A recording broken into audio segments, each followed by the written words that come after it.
ये टारगेट बना लेना चाहिए कि हम सतलोक जाएंगे, और ये भी मन में एक विशेष ज्ञान के आधार से ये हृदय में जगह समाप्त हो जानी चाहिए कि हे भगवान मेरा फिर जन्म हो जा, मेरा कभी जन्म ना हो मेरे दाता। क्योंकि मान लीजिए आपका फिर जन्म हो गया, जन्म होते ही फिर वही प्रोसीजर, बचपन में शिक्षा ग्रहण करो, फिर युवा होते ही रोजगार की चिंता, और फिर बच्चे ना हुए वह चिंता होगी तो फिर महाचिंता। और ये भी सोच कर चलो कि हमारा, क्योंकि हम गफलत करेंगे तभी हमारे साथ ऐसा होगा, पुनर्जन्म भी वैसे नहीं होगा जल्दी से। तो ये भी ध्यान रखो कि मन माने फिर अगले जन्म में संतान ना हुई तो दुखी, और हो गए तो महादुखी। कोई मर गया, कोई जीवित रहा है, कोई रोगी, कोई कोढ़ी हो गया। हम देखते हैं एक एक परिवार के ऐसे बच्चे हैं तो जीवन से ही ऐसी स्थिति में है, ना वो मरे हैं ना जीवित हैं। तो कहने का भाव ये है कि इन दुखों को और इस हरहट के कुएं को याद रख कर इस जन्म और मृत्यु से आपको हृदय से नफरत हो जानी चाहिए। एक गलानी बनेगी अंदर में,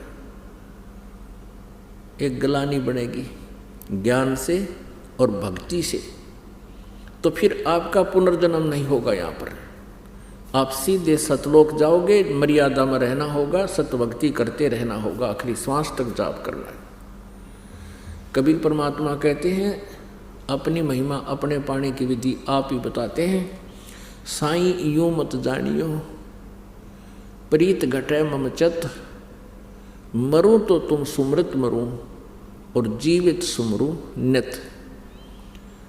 आप कहते हैं भगवान की भक्ति को, परमात्मा के अंदर आस्था या नकली सी मत लाइयो, एक मजाक मत समझना। कहते साईं यूं मत जानियो प्रीत घटे मम चत, मरूं तो तुम सुमृत मरूं और जीवित सुमरूं नित। तो पुण्यात्मा,